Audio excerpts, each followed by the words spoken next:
Assalamualaikum warahmatullahi wabarakatuh. Hai semuanya, selamat pagi. Semoga kita semua dalam keadaan sehat walafiat. Amin ya rabbal alamin. Sebelumnya, video presentasi sederhana ini saya buat demi memenuhi salah satu tugas mata kuliah pengantar kewirausahaan.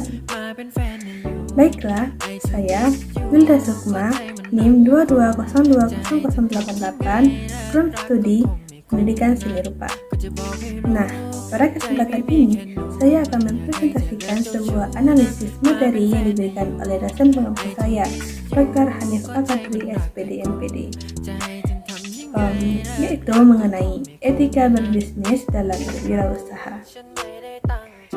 Sebelum itu, kita analisis terlebih dahulu apa itu etika. Asal kata etika itu berasal dari bahasa Prancis etiquette, yang berarti kartu undangan. Kartu undangan yang masa itu berkembang adalah pada saat raja-raja Prancis sering mengundang tamu-tamu kenegaraan untuk satu kegiatan atau satu pesta, dan itu dilakukan dengan melalui kartu undangan. Dalam kartu undangan itu tercantum berbagai macam persyaratan, berbagai macam ketentuan, mulai dari aturan main, termasuk dress code ketika akan hadir acara tersebut, termasuk segala hal yang harus dipatuhi. Sehingga yang di luar dari ketentuan itu dianggap orang yang tidak diundang. Filosofi ini yang kemudian mengakar menjadi kata etika-etika. Aturan-aturan yang dimaksud di sini adalah tidak sekedar aturan tertulis, tapi aturan norma yang berlaku, yang didesain atau yang sudah menjadi budaya di satu wilayah atau tempat. Semua ini ada kaitannya dengan etika dalam berwirausaha atau etika bisnis. Sekarang, pengertian etika yang lebih luas adalah tata cara dalam berhubungan dengan manusia lain, dengan perusahaan lain, dengan produsen lain, dengan customer, masyarakat, atau lingkungan sekitar. Karena masing-masing masyarakat, masing-masing kelompok punya beragam adat istiadat dan budaya yang tidak sama. Mereka punya aturan-aturan yang buat sebagian orang barangkali bertentang, tapi buat orang lain ternyata itu ada satu keharusan. Makanya dituntut untuk kita sebagai orang baru yang akan memulai suatu bisnis atau suatu usaha atau wirausaha di suatu tempat, kita harus adaptable dengan etika-etika bisnis yang ada di sana.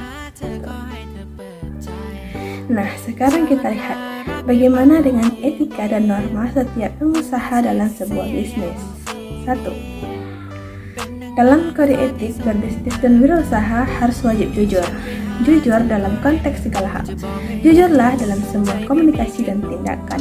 Pemimpin atau manajer yang baik adalah inti dari bisnis yang berkembang dan layak dipercaya. Dan kejujuran adalah landasan kepercayaan.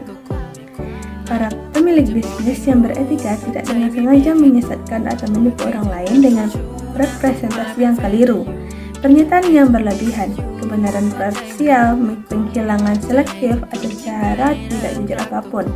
Dan ketika kepercayaan mengharuskannya, mereka akan memberikan informasi yang relevan dengan mengoreksi kesalahpahaman fakta. Yang kedua, etika norma dari pengusaha itu yaitu bertanggung jawab. Kamu memang orang yang merasa dirugikan dan konsumen atau masyarakat komplain, maka dijawab tidak dihindari. Tanggung jawab kepada konsumen dan karyawan pekerja, maka perilaku usaha bisnis juga wajib bertanggung jawab kepada para investornya atas sejumlah besar modal usaha yang telah dipercayakan dan ditanamkan guna menjalankan suatu bisnis usaha tersebut agar bisa berkembang. Selanjutnya yang ketiga yaitu integritas. Selalu pertahankan integritas pribadi. Pemilik bisnis yang memiliki prinsip etika bisnis yang benar akan mendapatkan kepercayaan orang lain melalui integritas pribadi. Integritas mengacu pada keutuhan karakter yang ditunjukkan oleh konsistensi antara pikiran, kata-kata, dan tindakan.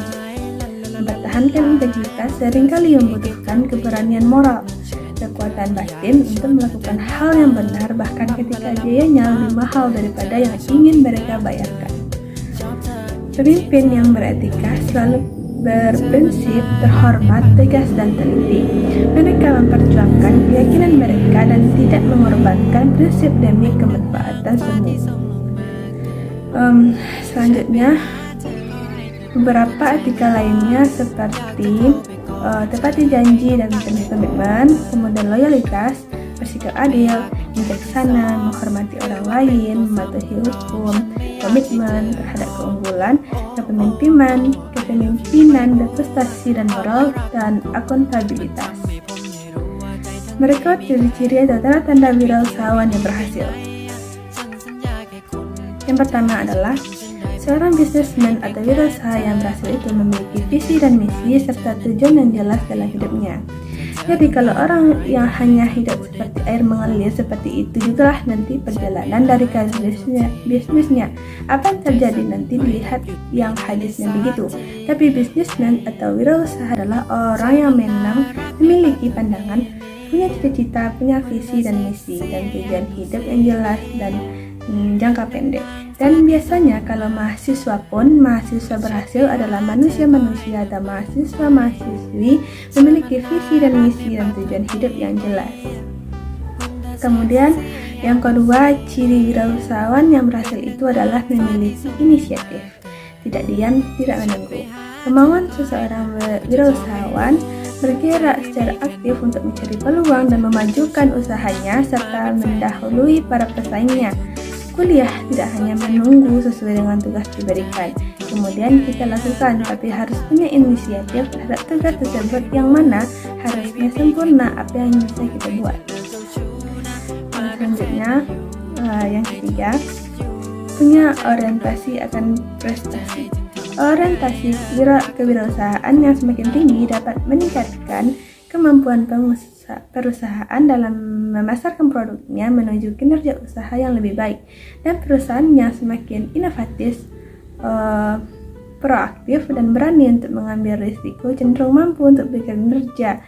Beda dengan kerja, misalnya ada tugas dari dosen buat satu analisis misalnya. Ini akan berbeda dengan orang yang mengerjakan sesuai dengan aturan yang dosen berikan, itu baru dalam bentuk tanggung jawab yang tertulis. Yang melakukan akan berbeda dengan orang yang punya orientasi terhadap prestasi. Kalau ditugaskan satu, maka dia akan melakukan 4. Bagaimana sebaik mungkin, sesempurna mungkin dia bisa melakukan. Kalau tidak di satu sumber, maka dia akan mencari sebuah sumber yang bisa dipertanggungjawabkan. Yang keempat, wirausahawan yang berhasil berani menanggung resiko.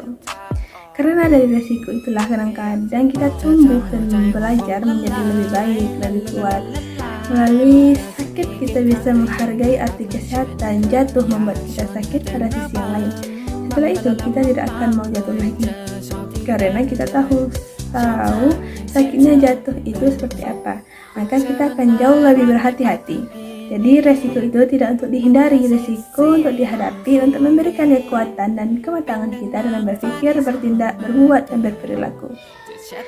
Selanjutnya yang kelima adalah bekerja keras.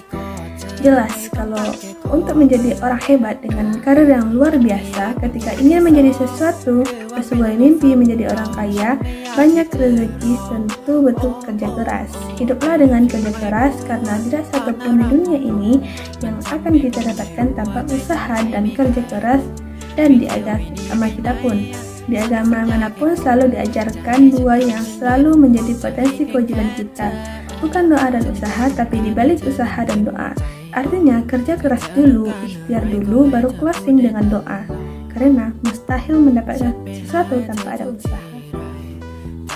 Yang terakhir adalah bertanggung jawab terhadap segala aktivitas yang dijalankan. Komitmen pada berbagai macam pihak yang ada, apalagi pada customer, mengembangkan dan memelihara hubungan dengan berbagai pihak.